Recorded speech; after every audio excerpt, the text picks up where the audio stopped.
Current affairs तो हम एक हफ्ते पहले भी पढ़ लेंगे, करंट अफेयर्स तो 2 दिन पहले पढ़ लेंगे। जी नहीं, करंट अफेयर्स अगर आप किसी टॉपर से जाके बात करेंगे तो आपको आसान शब्दों में यही कहेगा कि करंट अफेयर्स उसके फाइनल सिलेक्शन बहुत बड़ा योगदान रहा है। आज है 29 मई। अगर आज मेरे साथ आप जुड़ते हैं तो ये सारे टॉपिक्स मैं आपको समझाऊंगा। इसके अलावा और भी चीजें मैं आपको इन डेप्थ में समझाऊंगा।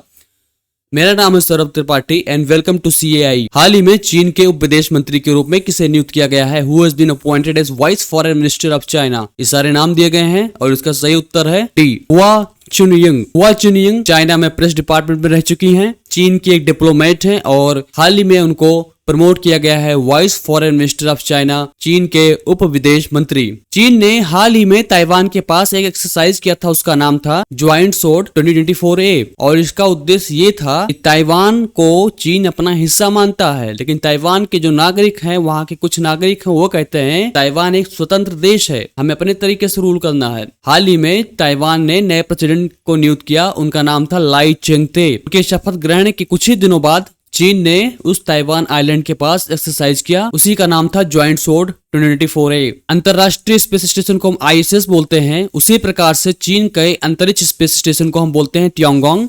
और चीन चंद्रमा पे मिशन भेजता है, उसका नाम है चांगे। चांगे सीरीज के रॉकेट भेजता है, चांगे 1, चांगे 2, चांगे 5, चांगे 6। हाल ही में उसने चांगे 6 भेजा है। चीन का भारत के साथ व्यापार 118.4 बिलियन अमेरिकी डॉलर हो चुका है और इस प्रकार से ये भारत का सबसे बड़ा व्यापारिक साझेदार वाला देश बन गया है। इसने अमेरिका को भी पीछे छोड़ दिया है। अब इस समय भारत का जो सबसे बड़ा ट्रेडिंग पार्टनर है वो पहले चीन आता है, फिर अमेरिका आता है। चीन की राजधानी बीजिंग है और यहाँ की मुद्रा है रेनमिनबी। ये इसका अंग्रेजी वर्जन है, आप चाहे यहाँ से पढ़ सकते हैं। हाल ही में गुटखा और पान मसाला पर 1 साल के लिए प्रतिबंध लगा दिया। Which government has banned gutkha and पान मसाला फॉर 1 ईयर? तमिलनाडु, उत्तर प्रदेश, राजस्थान और तेलंगाना। तो ये है तेलंगाना राज्य।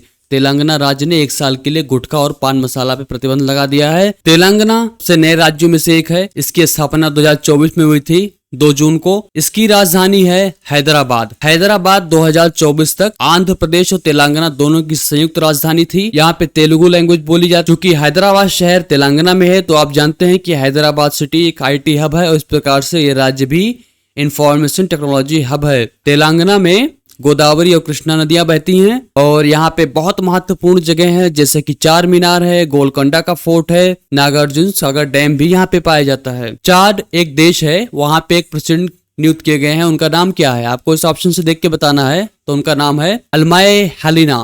अल्माय हेलिना चाड देश के नए प्रेसिडेंट बने हैं और ये प्रेसिडेंट 3 साल के मिलिट्री रूल के बाद बने हैं। चाड उत्तरी अफ्रीका का एक देश है। यहाँ की जो राजधानी है उसका नाम है डिजारमेना और यहाँ की जो करेंसी है वो है अफ्रीकन फ्रैंक। किन्होंने विश्व पैरा एथलेटिक्स चैंपियनशिप में स्वर्ण पदक जीता है? पैरा एथलेटिक्स चैंपियनशिप में स्वर्ण पदक, गोल्ड मेडल। सिमरन कपूर, सिमरन शर्मा, सिमरन शुक्ला और सिमरन सिंह। ये है सिमरन शर्मा। इन्होंने हाल ही में गोल्ड मेडल जीता है वर्ल्ड पैरा एथलेटिक्स चैंपियनशिप में। वर्ल्ड पैरा एथलेटिक्स चैंपियनशिप इस समय कोबे शहर में हो रहा है। कोबे शहर एक जापान में शहर है। 11वां संस्करण है। मोनाको ग्रैंड प्री 2024 किसने जीता है? ये सारे नाम दिए गए हैं, आपको बताना उत्तर। तो ये है चार्ल्स लेक्रेक। चार्ल्स लेक्रेक ने मोनाको ग्रैंड प्री जीता है। कारों की रेसिंग होती है और इसकी जगह है मॉन्टे कार्लो इन मोनाको। मोनाको एक कंट्री है और मॉन्टे कार्लो इसका एक लोकेशन है। विश्व जल शिखर सम्मेलन पर विश्व बैंक की एक रिपोर्ट का शीर्षक पब्लिश किया गया था और उसका टाइटल क्या है? Water for sustainable future, water in south Asia, water for shared prosperity, water sharing water और शेयरिंग स्माइल। तो इसका उत्तर है water for shared prosperity. World water summit अगर जानते हैं, जैसा कि हमने डिस्कस किया था, ये बाली इंडोनेशिया में हो रहा है। ये 10वां संस्करण है। यहाँ पे वर्ल्ड बैंक ने एक रिपोर्ट पब्लिश की थी और उस रिपोर्ट पे उसने बहुत सारी जानकारियां डिटेल दी थी। ये बहुत लंबी रिपोर्ट थी और उसका टाइटल था water for shared prosperity. World bank की स्थापना 1944 में की गई थी और आपको पता होगा ये ब्रेटन वुड कॉन्फ्रेंस के तहत इसकी स्थापना की गई थी। इसका मुख्यालय है वाशिंगटन DC। आप इसको जरूर याद रखें। और वर्ल्ड बैंक बेसिकली 2 चीजों से बना हुआ है। एक बना है IBRD और दूसरा है IDA।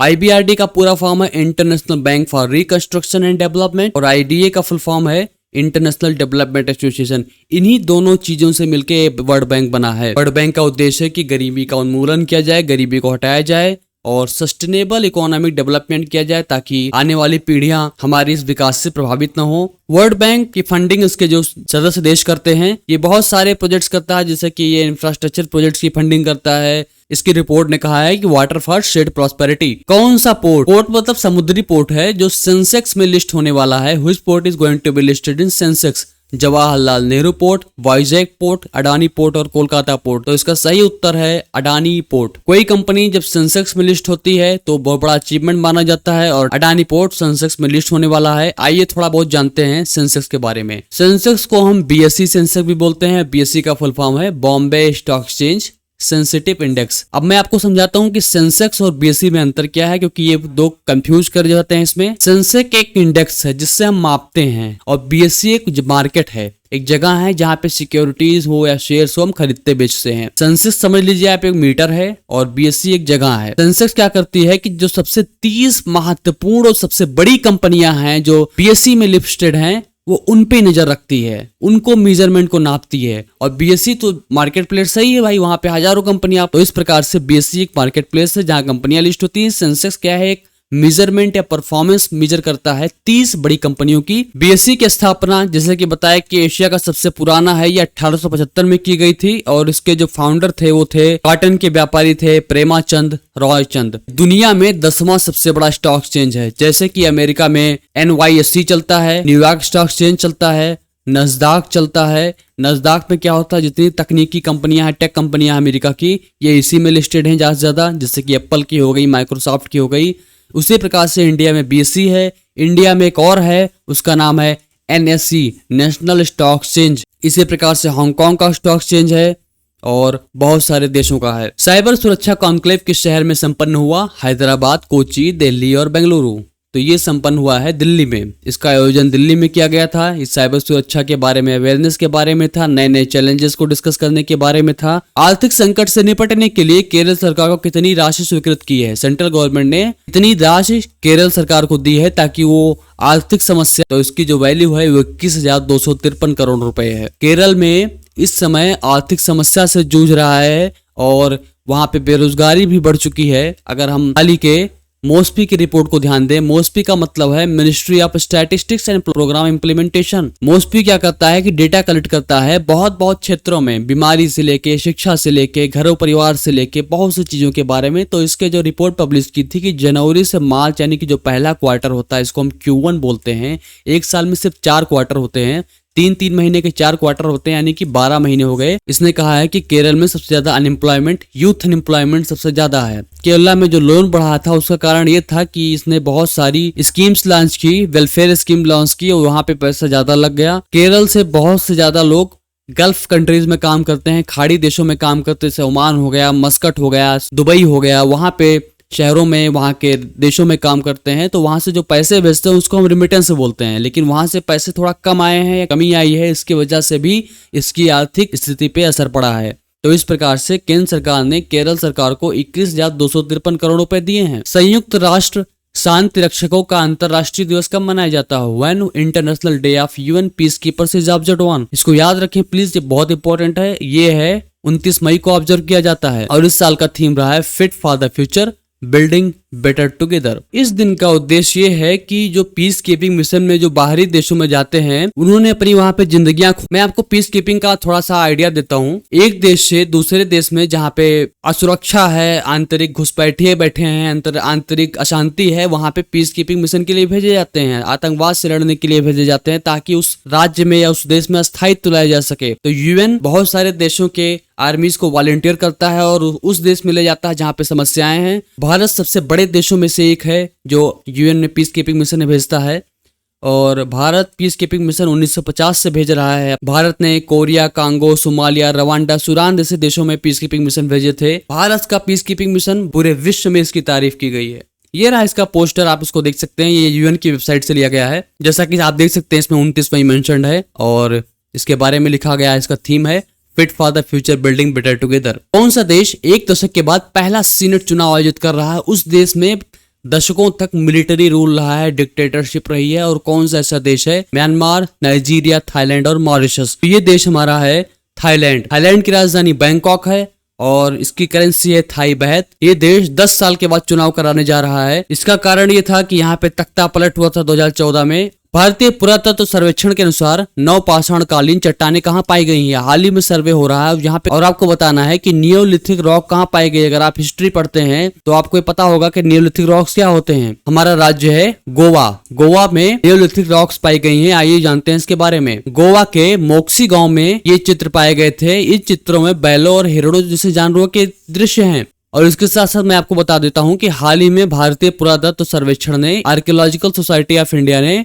18 स्मारकों को सूची से हटाने का फैसला किया। और इसका कारण ये था कि ये अदृश्य स्मारक हो चुके हैं, ये दिखते ही नहीं है, इनको ट्रेस करना मुश्किल है कि ये हैं भी या नहीं भी हैं। इसीलिए उनको 18 को सूची से हटा दिया गया है। सूची से हटाने का मतलब ये है कि ASI जो होता है उसने लिस्ट ऑफ उसके मोन्यूमेंट्स होते हैं, स्मारक होते हैं, वो उसको मेंटेन करता है, उसकी सुरक्षा करता है। वो सेंट्रली प्रोटेक्टेड होते हैं, केंद्रीय रूप से उनकी संरक्षण होता है। लेकिन ये 18 इनको जिनको हम पता ही नहीं लगा सकते, जो अदृश्य हो चुके हैं, अनट्रेसेबल हो चुके हैं, ये बेटर और चीजों पे ध्यान लगा पाए। जो है डायरेक्टर जनरल है यदुवीर सिंह रावत हैं और ASI की स्थापना 1861 में की गई थी। इसको याद रखें आप, अलेक्जेंडर कनिंघम के द्वारा। ये इसका अंग्रेजी वर्जन आप चाहें तो इसको पढ़ सकते हैं। और हम आगे बढ़ते हैं। चीन और दक्षिण कोरिया और जापान की त्रिपक्षीय शिखर सम्मेलन कहाँ पे होता है? China, south Korea, Japan trilateral summit has taken place in Seoul, Tokyo, Shanghai और वियना। तो ये शहर है सियोल। सियोल दक्षिणी कोरिया की राजधानी है और यहाँ पे त्रिपक्षीय समझौता हुआ है लगभग 4-5 साल के बाद। चीन के जो राष्ट्रपति हैं, चीन के जो प्रीमियर हैं उनका नाम है ली क्यांग। और साउथ कोरिया के जो प्रेसिडेंट हैं वो हैं यून सुक योल। और जापान प्राइम मिनिस्टर हैं वो हैं फ्यूमियो किशिदा। तो ये तीनों कंट्री हेड देश के पूरे चीफ्स जो हैं जिन्होंने मुलाकात की है साउथ अफ्रीका के सियोल शहर में। ये उच्च स्तरीय मीटिंग थी जिसमें सुरक्षा, व्यापार और अन्य चीजों पे डिस्कस की गई है। ये मैंने एक सीरीज चलाई है, चलो याद करते हैं। इसमें मैं आपको एक क्वेश्चन देता हूँ और इससे आपको उत्तर देना होता है। लास्ट टाइम मैंने आपको एक क्वेश्चन दिया था, मैं उसका उत्तर आपको समझाता हूँ। कौन से देश ने ब्लड स्कैंडल रिपोर्ट रिलीज की है?